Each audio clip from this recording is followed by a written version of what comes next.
All right, welcome to my Super Wild Card Weekend video predictions. I've been wanting to do predictions in a video form for a while just because it seems like it'd be something different. And of course, there's 6 games this weekend, so if I talked about all of them, the Facebook post would be very long.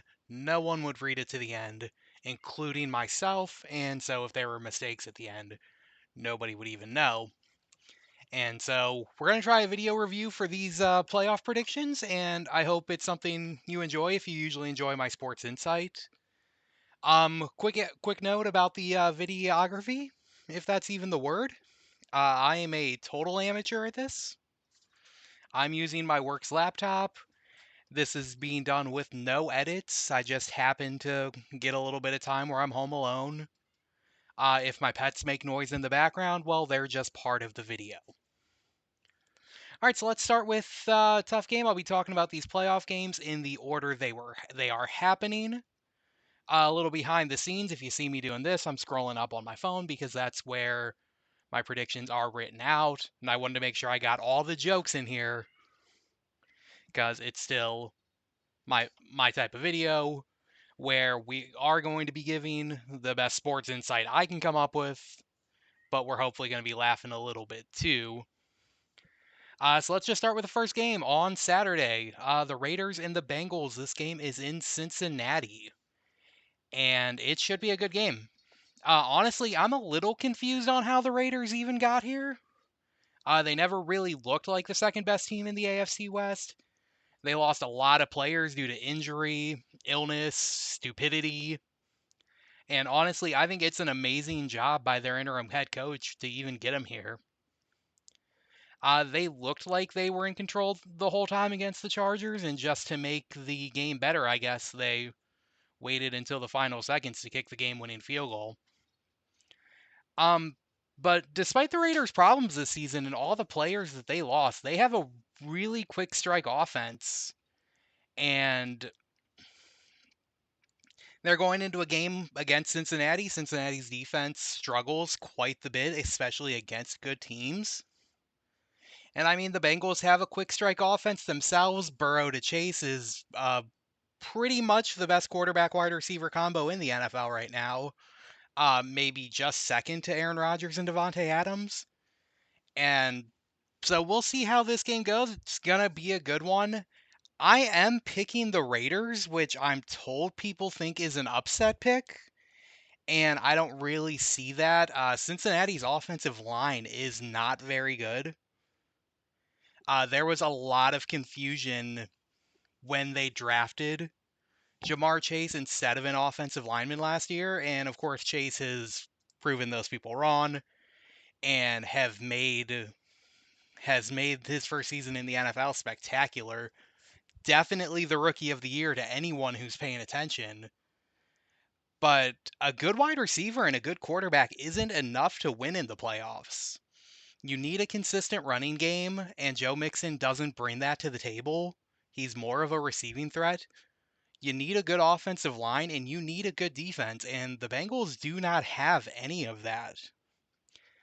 Congratulations to what they did this season. Kudos to Zach Taylor, their coach, for taking a really young team to their division title and to the playoffs.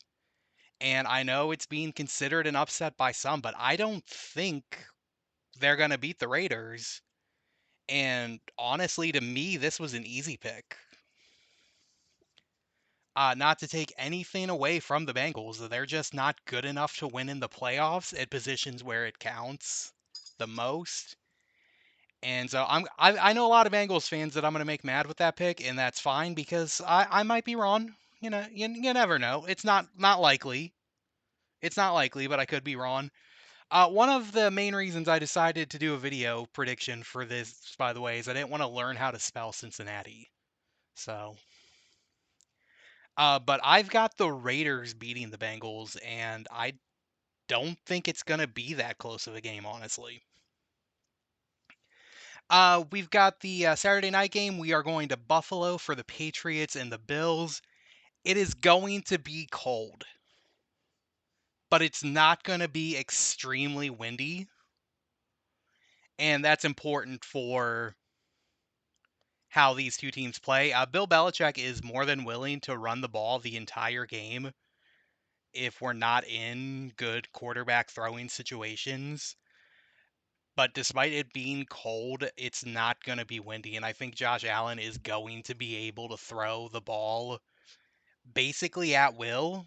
The good players on the Patriots defense are aging, and I don't think they've got what it takes. I just can't pick a rookie quarterback right now either. Mac Jones is so inconsistent, has been all season, and even his best games were against really bad opponents. I'm picking Buffalo here, and honestly, don't even want to spend too much time on it because to me, that's also not that hard of a pick. Obviously, the Patriots could win. Bill Belichick is the best coach in the NFL right now, maybe of all time, but he does not have the talent to beat this Buffalo team, especially when they have momentum. The Bills are coming off a win, while the Patriots are coming off a loss to the Dolphins that for some reason don't have a head coach anymore. And I know the Bills' win was only against the Jets, but you need a get right game before the playoffs, and the Bills had it. Looks like Sunday is starting out with the Eagles and the Buccaneers. Of course, this one is in Tampa. The Buccaneers were the 2 seed. They're the defending Super Bowl champions. And it's playoff Tom Brady after all. This is the best form of Tom Brady.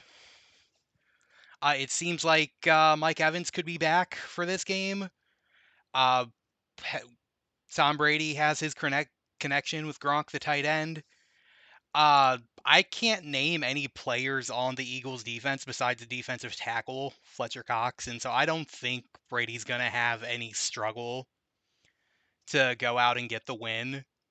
Um, Honestly, I don't know that the Buccaneers are good enough to win it all this year. I really think at some point this season, or in this postseason, they're going to lose. We'll probably have Brady get in a post-game presser and blame only having 2 All-Pro receiving threats instead of 4, and that's why the greatest quarterback of all time couldn't win a playoff game. But I don't think he'll have any problem winning this one. The Eagles do have an intriguing offense with Hurts, but I don't trust him to throw the ball, and he's gonna have to throw to keep up with Brady. And so I think the Eagles are building something good, and I don't have any disrespect for what they've accomplished this season. I just don't think they're gonna win. I don't know if you can tell by the way I kind of talk about Tom Brady and mock the insinuation that he's the greatest quarterback of all time, but I would love to be wrong about this prediction. Um, this quarter, this prediction, along with one other one I'm going to make a little bit later, I would love to be just wrong about. I'd love for the Eagles to come out, win this game by 30 points. It's just not going to happen. The 49ers are going to Dallas to play the Cowboys. And this game is being simulcast on Nickelodeon. So if you're in your mid 30s and you're nostalgic for what kind of TV you enjoyed the last time the Cowboys were a real threat to win it all, you can get both fixes in one clean shot. I have a confession to make for those that do not know this about me. I am a fan of the New York Giants. And while that is its own kind of embarrassing right now, I can't really talk about a Cowboys game without bias and pretending that I don't hate the Cowboys because I do. Um, but unlike Tom Brady, who I'm also rooting against very heavily, I actually do think the soul-crushing Cowboys loss does happen this week.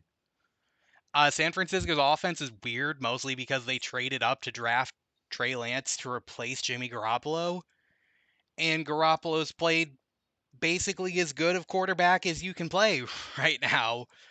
He's not turning the ball over. He's dealt with some injuries, but is still playing well. Deebo Samuel's one of the most versatile players in the league.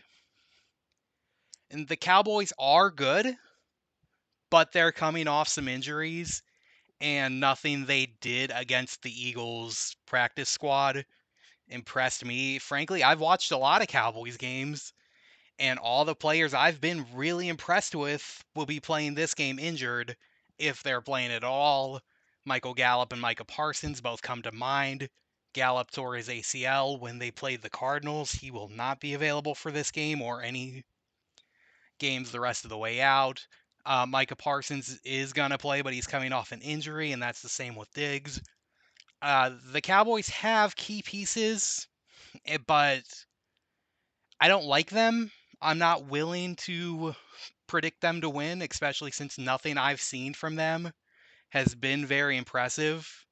I do look forward to the hater comments, but that's not even not true, because I am kind of a hater. Forget the Cowboys, forget you if you like them, and I'm picking the 49ers and Garoppolo to do enough to win. Obviously, this game's going to be mostly dependent on the 49ers defense if this prediction actually happens. But I'm picking the 49ers here, and call me a Cowboys hater if you'd like, because that's true, quite frankly. All right, Chiefs and Steelers on Sunday night. Hear me out. No, I'm just kidding. I'm picking the Chiefs. I think everyone's picking the Chiefs. I'm picking the Chiefs. I think the Steelers are picking the Chiefs. My wife, who isn't here, is a diehard Steelers fan. She's picking the Chiefs. Everyone's picking the Chiefs. Even Ben Roethlisberger joked in a press conference that they don't have a chance, so let's just go out and have fun. I do think they're going to kind of embrace the underdog role and keep the game closer than most people think. But when push comes to shove, the Steelers are in these playoffs on two different technicalities. And one of those technicalities is they did not outright lose to the Lions.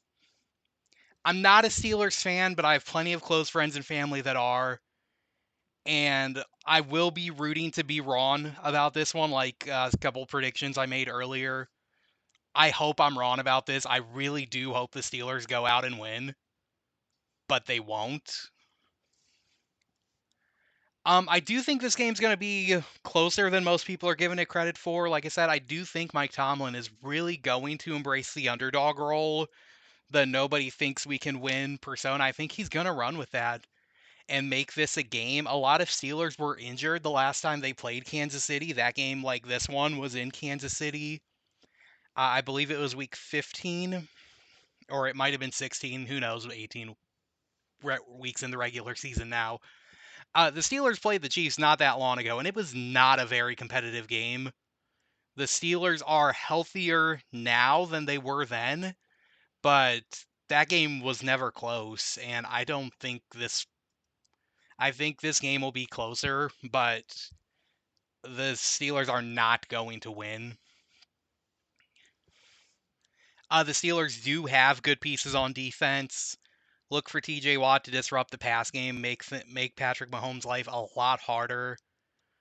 But the Steelers don't have the offense to keep up with anybody. And honestly, I don't know that there's a single team in these playoffs in either conference that I would predict the Steelers to beat. And I'm sad about that because I do have a lot of really close friends and families that are Steelers fans, and I love for them to be happy. But the Steelers are not winning this game, and there is no ideal ending for Ben Roethlisberger. Like, he was so instrumental in giving Jerome Bettis his career. There is no similar ending for his career. The Chiefs are going to win this game in advance. And I wish they weren't. And I wish I could pretend to give some insight on why they won't. But they are. And we're going to wrap this thing up on Monday night. The conditioning to watch football on Monday night is going into an extra week this year because we have a wild card Monday night game. And this has the potential to be the most interesting game so far. The Cardinals are playing the Rams in Los Angeles, so it's basically a home game for Arizona, like every game in LA is for both the Chargers and the Rams. Road game at home. I have no idea why LA has two football franchises because they do not care about football at all. Uh, so this game's not the home field advantage is not going to do anything for the Rams. I do think they're going to win this game though. The Rams and the Cardinals played twice in the regular season. They were both close games that came down to the wire. They both won on the road, and so maybe it's more of a home field disadvantage. Um, Huge shout out to Cooper Kupp, who is the Rams wide receiver and is the biggest reason I won my fantasy football championship this season, even though he wasn't even on my team. I drafted quarterback really late and did have to settle for Matthew Stafford. And boy, did Kupp ever make him look like a really good NFL quarterback, even though we all know the truth about Stafford. He's a decent quarterback when the games don't matter. But with important games, big on the line, he's gonna struggle a little bit. He threw a lot of picks late in the season. Uh, Now that I think about it, I'm kind of talking myself out of picking the Rams, but I still am, mostly because I picked them to win the NFC in the preseason. A game like this is why you pick up a player like Von Miller, who has been there before, has won the Super Bowl, has led lackluster quarterbacks to the Super Bowl. Peyton Manning certainly was not himself when the Broncos won the Super Bowl in his final season. And they have a defensive captain at every level with Aaron Donald down front, Von Miller in the middle, Jalen Ramsey in the backfield. I just don't see how the Cardinals get anything going. They are getting healthier, but they're not going to. They should have both James Conner and I just forgot his name, backup running back for the Cardinals. Big important piece to my to my fantasy team this year too. Forgot his name, but with Kyler Murray, he's a good quarterback. He can get it going both on the ground and through the air. He's got Zach Ertz to throw to. Christian Kirk and Rondale Moore are okay receiver threats, but I don't think they're going to have enough. And the defenses could really shine in this game despite plenty of offensive options. Because the Cardinals are going to have Chandler Jones back. J.J. Watt's going to be healthy this week for the first time in what seems like years. And of course, the Rams have that Donald Miller Ramsey combination that I'm expecting to be pretty close to unstoppable. I do have the Rams winning this game, even though it's going to be a little ugly and probably defensive oriented in all the wrong ways. I believe this is also Kyler Murray's playoff debut, so I don't think it'll just be Stafford throwing the picks. But we'll see. This was the hardest game to pick, I think, and even now as I wrote a script where I picked the Rams and I did a video where I picked the Rams reading the script, it sure seemed like for a big part of my script that I was going to pick the Cardinals. And so we'll see how this game goes, but this is definitely the lowest confidence game.